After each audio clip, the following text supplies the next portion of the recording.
Buenos días, amigas y amigos. Y buenos días a César y el reconocimiento por tu presencia y por el interés que ha puesto Peruanos por el Cambio por esta temática, no solamente hoy, sino a lo largo de este proceso electoral. Y compartir con Patricia mi tristeza por la ausencia del otro grupo que está en esta brega tan importante para todos nosotros. Para hablar de política económica y extractivista, primero, recordarnos, ya que este es el bloque de cierre, parte de las reglas del juego de este evento. Los planteamientos que los panelistas, las panelistas, y yo estamos expresándole a César y que estamos compartiendo con ustedes, así como las preguntas que provienen de estos planteamientos, son producto de un trabajo previo realizado por las organizaciones de la sociedad civil que han generado este espacio de diálogo y de debate. En consecuencia, si ustedes se dan cuenta, este pequeño documentito que tenemos todos entre manos refleja el estado de la cuestión en nuestra comprensión colectiva de determinados problemas de gran importancia nacional. Y claro, ha sido un enorme esfuerzo de resumen, porque tratar de explicar el contexto de problemas de la envergadura de las que estamos hablando en 4 o 5 líneas es una gran cosa. Aún así, yo les invito a leer estos planteamientos y a entenderlos en ese sentido, ¿no es cierto? Como un punto de llegada en la lectura que tiene la sociedad civil peruana preocupada por el medio ambiente respecto a estos problemas. Para hablar de política económica extractivista, y recordando que extractivismo no es solamente la directa extracción de recursos naturales, sino también, por ejemplo, megaproyectos, ¿no es cierto? Porque sus efectos resultan tan insostenibles, o el uso de los recursos naturales acaba siendo tan insostenible como un uso meramente extractivista. El planteamiento es el siguiente: el Perú es considerado un país minero. Sin embargo, una economía basada centralmente en actividades extractivas no resulta sostenible en el largo plazo. Considerando la volatilidad de los precios internacionales de los commodities, por lo que resulta fundamental profundizar las políticas orientadas a la diversificación productiva, preguntamos: ¿cómo se complementarán las políticas extractivas con políticas de diversificación productiva para transitar hacia una economía sustentable en el Perú? Gracias, Ernesto. ¿Cómo complementar? Quisiera tratar de entender, porque bueno, finalmente creo yo, cómo complementarla básicamente con la consolidación del rol de la autoridad ambiental, ¿no? Y desde Peruanos por el Cambio hemos dicho, bueno, que apostamos por la consolidación de la autoridad ambiental y apostamos por la consolidación del rol que tiene el sector ambiente, que son los responsables, en el caso de, por ejemplo, de los instrumentos ambientales, de los estudios de impacto ambiental detallados a través del SENACE y a través de la fiscalización ambiental a través del OEFA, ¿no? Que es también un proceso progresivo. Un Estado moderno y un Estado serio requiere autoridades técnicas de primer nivel, ¿no? Que responda a la realidad del país. No podemos implementar la realidad, no sé, de Estados Unidos o la de India a la realidad nuestra. Entonces, parte de eso es que las autoridades, los técnicos, conozcan del funcionamiento para ello. El otro gran tema que también hemos planteado de cómo consolidamos o los temas pendientes en materia en general vinculadas al tema de conflictividad, de esta política de megaproyectos, que muchas veces se visibiliza la Amazonía, por ejemplo, como un espacio ausente donde no hay presencia de población y se diseñan sin la intervención de la población local o indígena, ¿no? Entonces, para ello nosotros planteamos el tema de adelanto social. En algunos casos puede entenderse como que fuese solo para minería, pero no lo es para diversas actividades. Y el otro tema también es el tema del rol que juegan los socios nuestros, que serían los pueblos indígenas, y para ello hemos planteado fortalecer la Autoridad Nacional de Pueblos Indígenas, asegurando que tenga una debida y una verdadera representación de las organizaciones indígenas. Gracias, César. Como mencioné, uno de los aspectos poco conversados, porque tendemos a obsesionarnos con la minería y el petróleo, respecto a la visión extractivista del desarrollo y del crecimiento económico en particular, es el tema de los megaproyectos, ¿no es cierto? Grandes autopistas, grandes represas hidroeléctricas, y ese ha sido también uno de los elementos conflictivos importantes en el Perú. Prácticamente cada gobierno que pasa por la presidencia, cada presidente que pasa por el Palacio de Gobierno en el Perú, acaba cometiendo algún gravísimo pecado ambiental, ¿no es cierto? Con el gobierno de Alan García tuvimos el acuerdo con Brasil y el empuje muy fuerte por el establecimiento de grandes represas hidroeléctricas en la llanura amazónica. Y ese fue el núcleo de conflicto y de la batalla denodada con la sociedad civil y con los pueblos indígenas. En este gobierno que está acabando hemos visto una de las cosas más impensables que se pudo haber dado. Es el primer gobierno en la historia del Perú que propone desde su sector ambiental, además, el recorte de un área natural protegida, ¿no es cierto? Y que eventualmente manoseó los límites del área para un poco resolver nuevamente el conflicto que se estableció. En términos concretos, entonces, más allá de los buenos deseos y las buenas intenciones, un gobierno de Pedro Pablo Kuczynski reviviría el tema de las megarepresas, firmará o propondrá que se firme el acuerdo con Brasil o incorporará algunos elementos, por lo menos, de las propuestas de transición al postextractivismo que han sido muy desarrolladas por la sociedad nacional, la sociedad ambientalista latinoamericana en los últimos años. Gracias, Ernesto. Sobre la aprobación del acuerdo con Brasil, yo creo que la discusión debería ser, eso debe debatirse en el Parlamento, yo lo digo de manera particular, ¿no? Totalmente de acuerdo con lo que señalas en el tema del recorte, y muchas veces visibilizamos también el tema de megaproyectos, pero tampoco estamos hablando de los proyectos regionales. ¿Qué sucede con los proyectos regionales? Y tú, Ernesto, has tenido la oportunidad de ser, me parece, bastante crítico, por ejemplo, con esta carretera cercana al Parque Nacional Manu, ¿no? Entonces, creo que nuestra visión de país nos debe no solamente focalizar en grandes o megaproyectos, sino también en los proyectos regionales. Y para eso planteo dos grandes temas. Nosotros, cualquier proyecto que se ejecute debe cumplir estándares, no solo estándares ambientales, sino estándares sociales. Y estándares sociales incluye, por ejemplo, los mecanismos de consulta previa. Y también, en caso de los gobiernos subnacionales de las regiones, planteamos la creación de este Ministerio de Apoyo a las Regiones que, junto con las oficinas descentralizadas de Proinversión y el Ministerio de Economía y Finanzas, van a asegurar un acompañamiento real del gobierno central a las regiones que va a permitirles mejorar sus capacidades y gestión y planeamiento con los funcionarios locales, establecimiento de ventanillas únicas, por ejemplo, para el trámite, y también en ese contexto vamos a crear una plataforma para el monitoreo de inversión. Pero no solamente de cuánto se invierte, sino de cómo se implementan las obligaciones y las exigencias ambientales y sociales. Gracias. Vamos a pasar ahora al segundo subtema, que serían actividades extractivas y conflictos socioambientales. Gracias.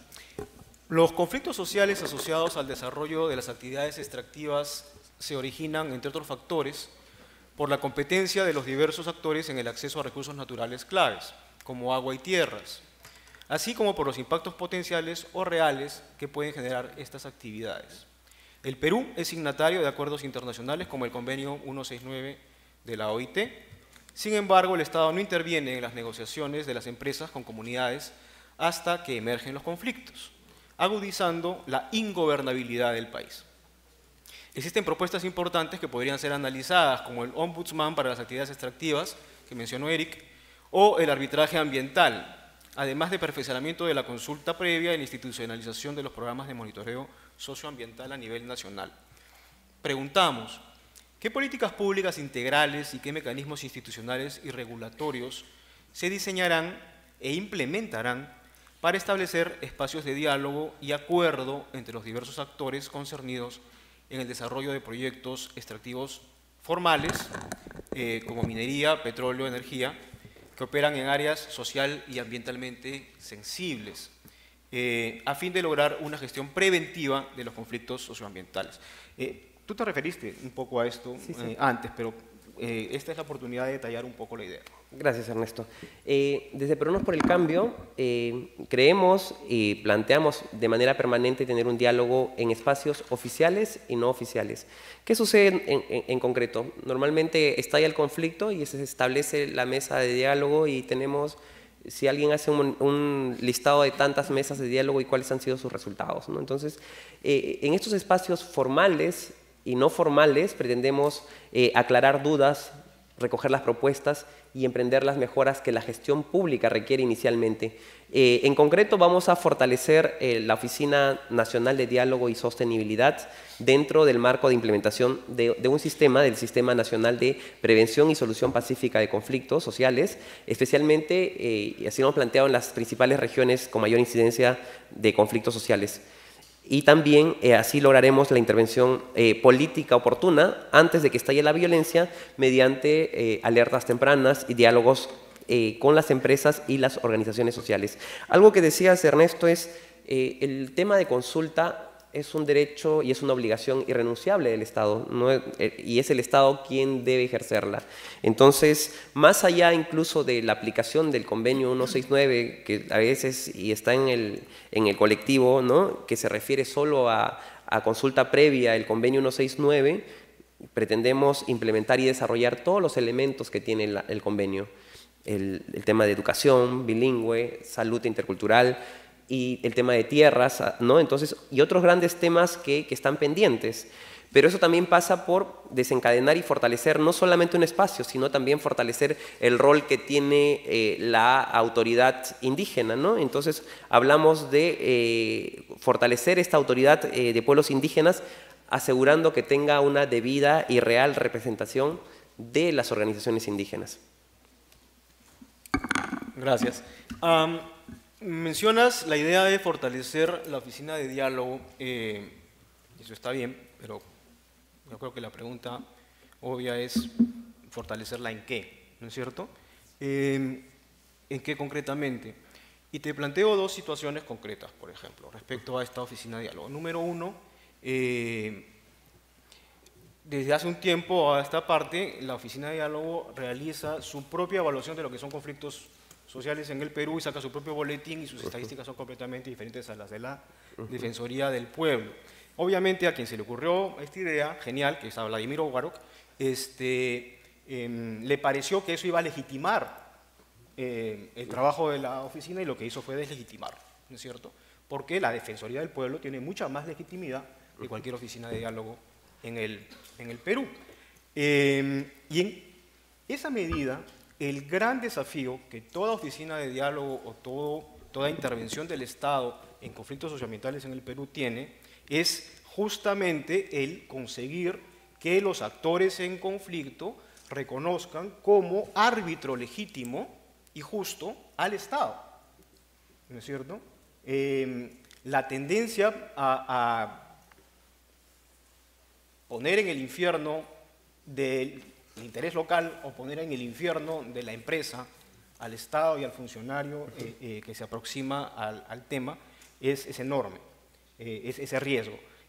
Vuelve y juega, a diferencia de lo que ocurre cuando participa la Defensoría del Pueblo. La Defensoría del Pueblo es legítimamente reconocida como un árbitro más o menos justo, ¿no? Entonces, cuando hablamos de fortalecimiento, ¿de qué estamos hablando exactamente o qué es lo que tú plantearías en términos de fortalecer la legitimidad de la intervención del Estado?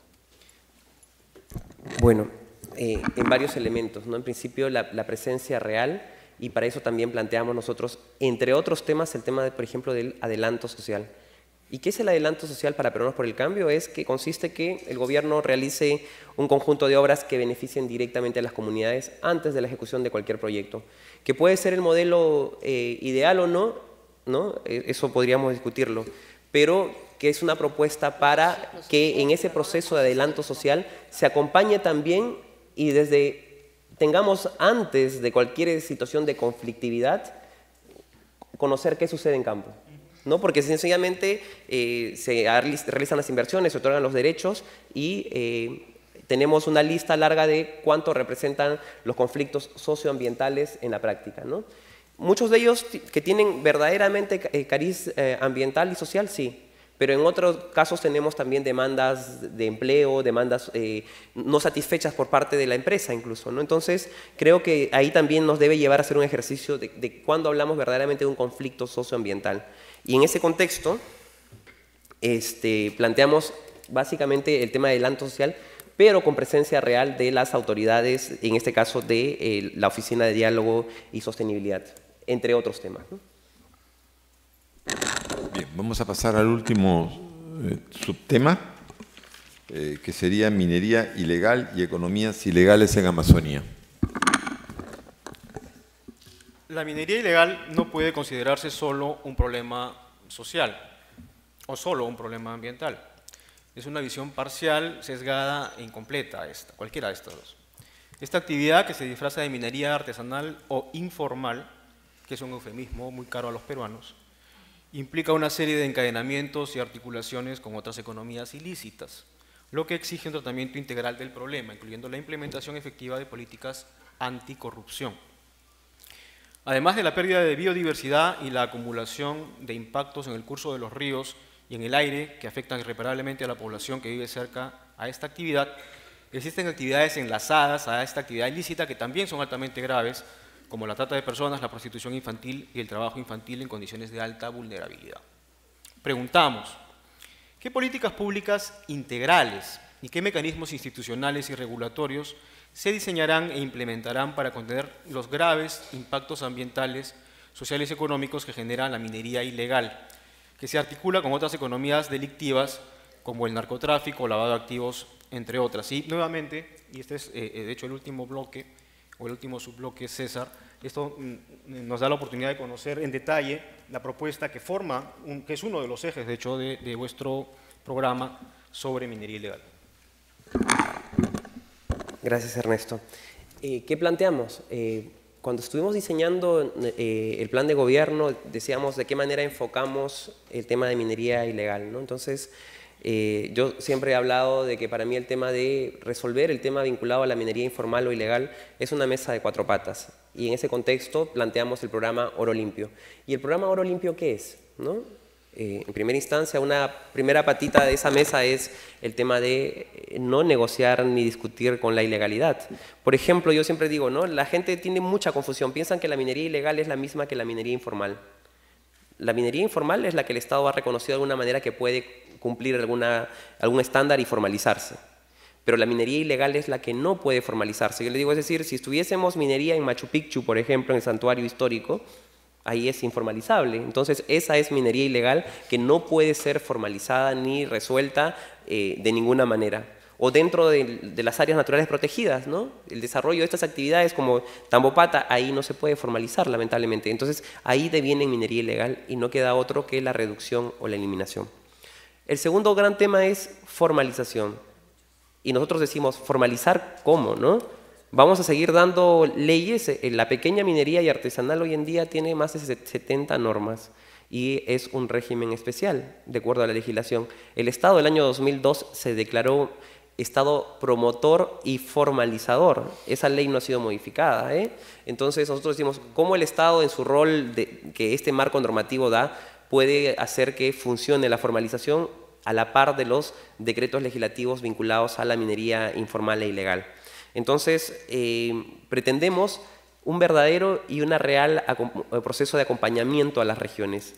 No solamente dar las leyes desde el gobierno nacional, sino asistencia, acompañamiento, recursos para que funcione la formalización.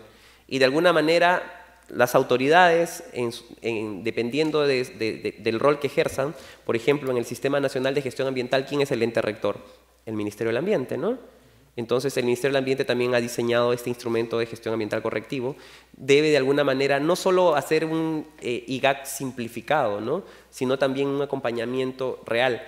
¿O dónde está el rol, por ejemplo, de las autoridades regionales, que es un proceso de descentralización? Pero la evaluación de un proceso final de formalización termina demorando un año dentro del Ministerio de Energía y Minas. Entonces, todas esas trabas terminan complejizando. Hoy en día, un pequeño minero o minero artesanal tenía antes la calificación de pequeño al inicio del proceso. Hoy en día está al final, con lo que casi todos los mineros, bueno, ya no existen casi pequeños mineros ni artesanales, ¿no? Entonces también eso conlleva y empuja a la situación actual del rechazo a las normas que se ha emitido en este gobierno. Entonces, ¿hay temas puntuales que se pueden resolver? Sí. Hay temas normativamente también. Pero más allá de cómo vamos a resolver normativamente, llevando, por ejemplo, la calificación al inicio y no al final, es cómo hacemos para que funcione ese proceso. Las semanas atrás, la Contraloría General de la República ha emitido un informe donde señala que no hay ningún minero formalizado y identifica ciertas responsabilidades en el caso de la autoridad regional, ¿no? No se ha formalizado porque el gobierno regional no ha evaluado estos IGACs que no se superponían a derechos y que posiblemente nos hubiese llevado a los primeros 23 grupos de mineros formalizados en Madre de Dios, ¿no? Entonces, más allá de leyes, es acompañar el proceso para que suceda. Yo siempre jalo el caso de Arequipa y lo vuelvo a decir, ¿no? 16.000 mineros para formalizar con 5 personas es inviable. O tener en un solo año 3 directores regionales de energía y minas también no es posible. Entonces, esos temas tenemos que resolverlos con un proceso de acompañamiento desde el Gobierno Nacional, con un proceso de asistencia de las autoridades que tienen competencia en el tema minero y ambiental, de acompañamiento para que suceda, ¿no? Y casi es una asistencia o una delegación de un funcionario del Gobierno Nacional a un gobierno regional para ver temas de evaluación de impacto ambiental a través de este IGAC, por ejemplo, ¿no? La otra patita de la mesa es, ¿qué hacemos con lo destruido? ¿No? Entonces decimos, en Madre de Dios se habla, bueno, las cifras son inciertas, yo he hecho un cálculo aproximado de 100.000 hectáreas, solo en Madre de Dios, ¿no? Entonces podríamos hablar quizá al final al 2021 para celebrar nuestro bicentenario de 500.000 de hectáreas solo en Madre de Dios, ¿no? Como va el ritmo actual, posiblemente tengamos eso si se dilatan o si se derogan las leyes, porque finalmente esas son las herramientas para que de alguna manera las autoridades controlen la actividad, ¿no? Entonces, es una oportunidad para generar actividades económicas vinculadas al tema, por ejemplo, de reforestación y como queramos verlo, pero dando una oportunidad para lo que no existe en este momento, ¿no? Entonces, mano de obra, algún potencial. Y el otro tema es el tema de reconversión, la cuarta patita de esa mesa, ¿no? Reconvertir. Muchos dicen, ¿cómo vas a reconvertir a un minero que conoce la actividad? Y yo tengo varias respuestas para eso, ¿no? Digo, en primer lugar, gran parte de los nuevos mineros es gente que no conoce la actividad y que ha migrado por la falta de oportunidades en otras regiones del país, ¿no? Entonces no estamos hablando de un minero casi tradicional de más de, no sé, varias generaciones. Primera afirmación. El otro tema es, va a haber gente fuera del proceso de formalización y eso hay que ser honestos y transparentes. El proceso de formalización no va a ser viable para todos, ¿no? De esos 70.000 que se ampararon en el proceso iniciado por el gobierno actual, 30.000 han pasado al registro de saneamiento, entonces más de la mitad que están fuera. Entonces, ¿cómo hacemos para que esa gente que está fuera del sistema no quede fuera? De alguna manera generando cadenas de valor o clústeres, ¿no? Entonces, por ejemplo, el tema de transformación, de joyería. Entonces, hablábamos el otro día del diseño a través de este mecanismo del Banco de Fomento Minero, de cómo hacemos para controlar los impactos, pero también para generar actividades económicas complementarias a la actividad solo de extracción, ¿no? Y luego decíamos también, ¿qué sucede actualmente? Madre de Dios tiene, por ejemplo, que es el caso más visible, lamentable, ¿no? Entonces, de la actividad ilegal. Y yo ayer reflexionaba, ¿no? Decía, bueno, interesante la declaratoria de emergencia, pero ¿qué significa esto en afectación? No solamente de alertar de lo que está sucediendo en temas de contaminación.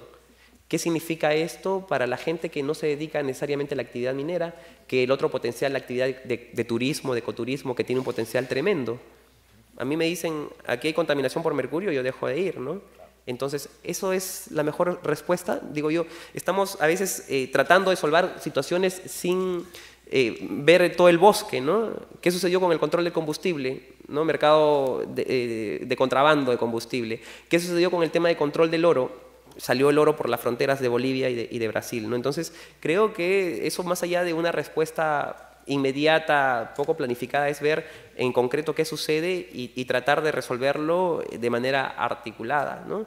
Ahí nuestro programa de Oro Limpio contempla esos 4 elementos: reducción, formalización, remediación y también el tema de reconversión, dando oportunidades para transformar ello.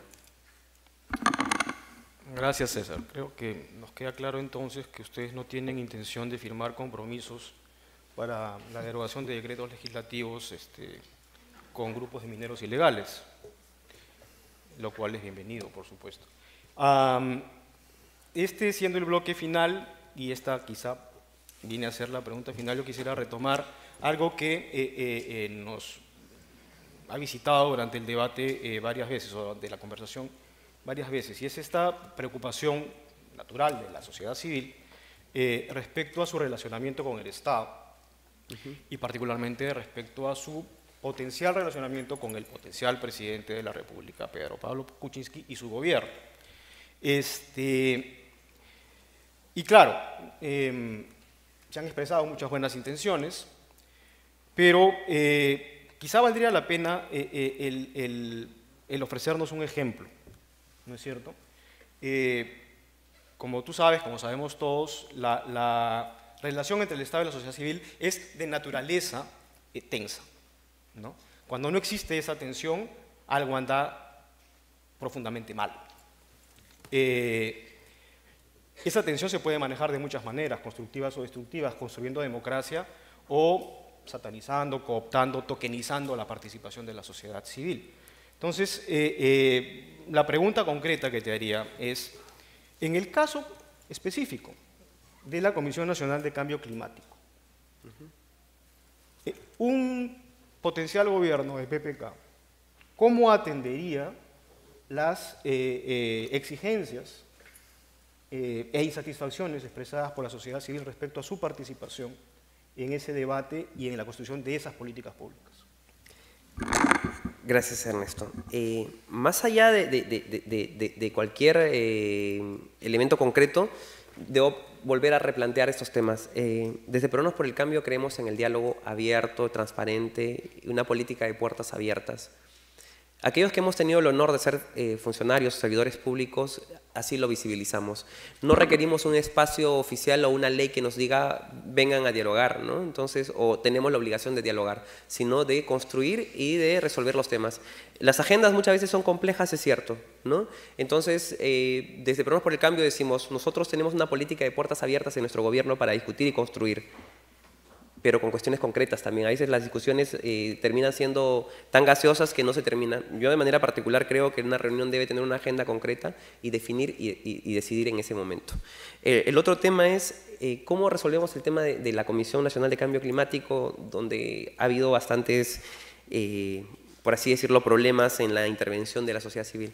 Bueno, creo que hay una norma que le da un espacio y no es un favor, no es una obligación que el Estado tiene con la sociedad civil para articular y también para que la sociedad civil sea quien lleve la voz en estas delegaciones oficiales, ¿no? Entonces, yo de manera particular creo que sí, que la sociedad civil debe intervenir y debe participar en estos procesos de discusión, que debe intervenir en la construcción de una posición, de una política, de una posición país para los debates internacionales, ¿no? Entonces, yo lo comento así, ¿no?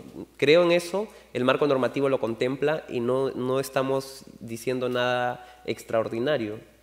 Incluso hay mecanismos judiciales, de alguna manera, por así decirlo, para que cuando no suceda esto, se exija judicialmente que sucedan, ¿no? Entonces, no es que tenemos que llevar todos los procesos al tema judicial, pero creo que a veces esos pequeños casos hacen que la autoridad replantee su forma de ver o de visibilizar a su socio, que es la sociedad civil, ¿no? En materia ambiental, ¿quién es el correlativo en la sociedad civil, por ejemplo, de la autoridad ambiental? Las organizaciones vinculadas a la materia ambiental, ¿no? Entonces, bajo esa sociedad y esa persecución o esa búsqueda o esa visión de objetivos comunes, no es posible tener una política de puertas cerradas, no es posible tener una política donde no sé, la autoridad o el jefe de un sector sea casi inalcanzable, ¿no? Finalmente, ellos responden al interés colectivo y también responden a los ciudadanos de a pie. Entonces, en nuestro compromiso y reiterar el compromiso de Peruanos por el Cambio a tener una política de diálogo abierto de manera permanente y así lo creemos, ¿no? Y en ese contexto, el día de hoy también lo tomamos como una posibilidad de plantear nuestros temas planteados en la agenda, en el plan de gobierno, pero también de discutir temas que no están en la agenda nuestra, pero que podrían ser priorizados como avance en nuestro gobierno. Bueno, muchísimas gracias.